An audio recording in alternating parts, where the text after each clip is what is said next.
Hi fam, my name is Tiffie Starchild and welcome to my channel. It's been a minute. Okay, so this past weekend I went to BlerDCon and it was really dope. Like really dope. Like pull me out of the depression of the past year and a half type dope. BlerDCon is in DC, so I flew across the country for this con fam. 20 hours one way, but that's my fault. We're not gonna talk about that. And although this was my first time attending this convention, it's not my first convention. I am a con veteran. I've been doing this for 22 years.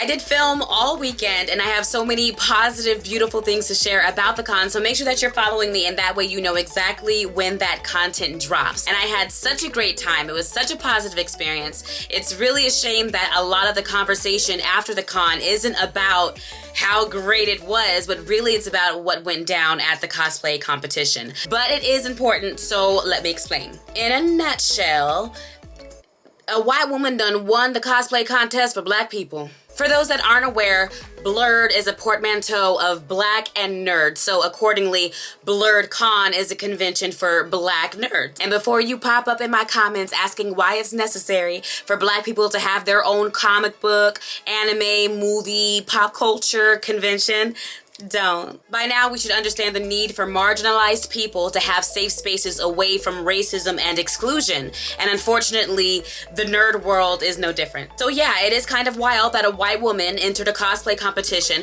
at a black nerd convention and walked away with the grand prize, which is $500 in cash, and I believe an invitation to come back next year as a cosplay guest and a judge in the cosplay competition.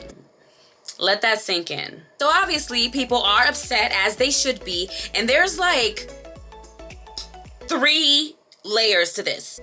First of all, how, after all the conversations and think pieces about the racism that black cosplayers experience daily and especially in competition, how does a white ally even feel comfortable entering a black cosplay competition, knowing full well that she can take that same cosplay to literally any other con in the country and not have to face the hardships that black cosplayers specifically have to deal with? After the last year especially, why would you choose to center yourself in a place that is not meant for you? I am also fully aware that her black friend has stepped forward and tried to shift some of the blame, saying that they're the one that encouraged her to enter.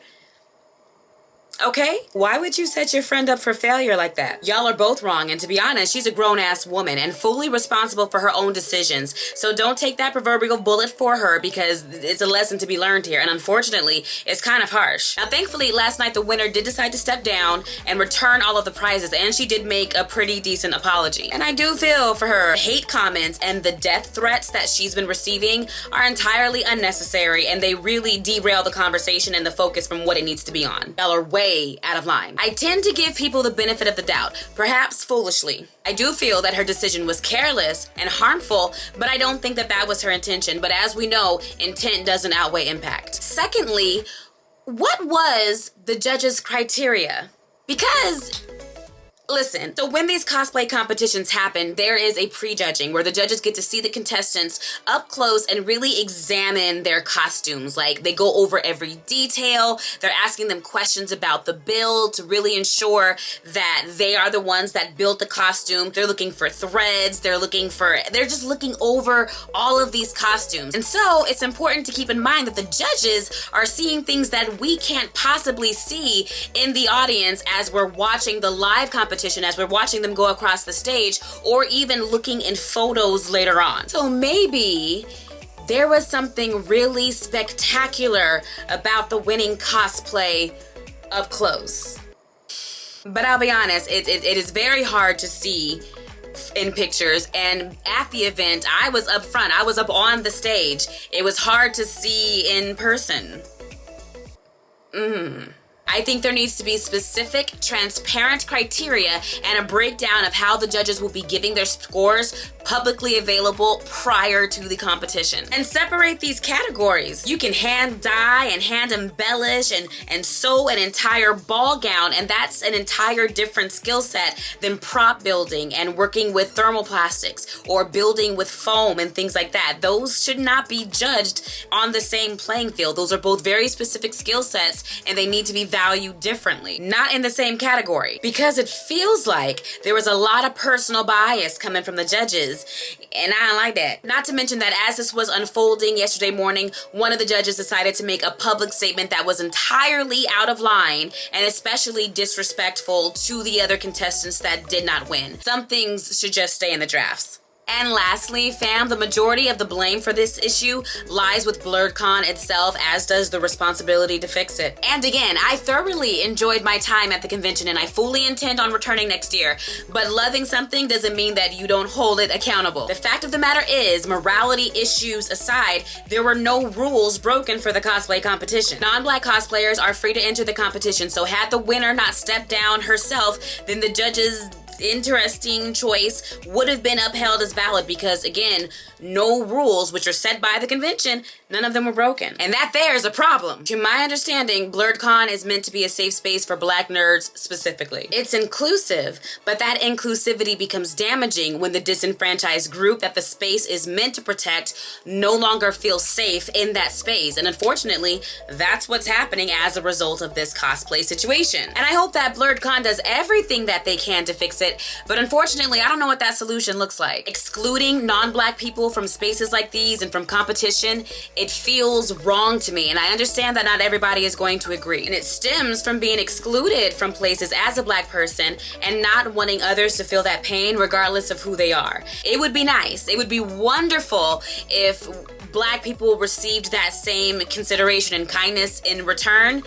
But the onus is typically on us to be the bigger person, to open up our spaces, to set the example, and that's getting really tiring. We have to extend warmth and grace and hospitality in our spaces, and now look what happened. Shit done got colonized. I don't think that BlerDCon should be exclusively for black people, but I do believe that any non-black person that decides to attend an event designed to uplift and celebrate and support black people needs to conduct themselves like a guest. It is not about you. If you're a non-black vendor in the dealer hall, are you supporting black business or black causes outside of the con, or are you just showing up to the black con to collect our black dollars? It's something to consider. Non-black cosplayers and photographers, I fully support you showing up and doing what it is that we do at conventions, but while you are occupying this black space and doing things to further your career, are you taking the time to educate yourself on blurred culture or the realities of navigating nerd spaces as a black person or a person of color? Did you attend any of the panels where these things were discussed specifically? These are just the questions that cross my mind. Fam, like I said at the beginning of the video, my BlerDCon experience was amazing, and I hope that this convention is around for many years to come. The cosplay situation was just one aspect of an entire weekend,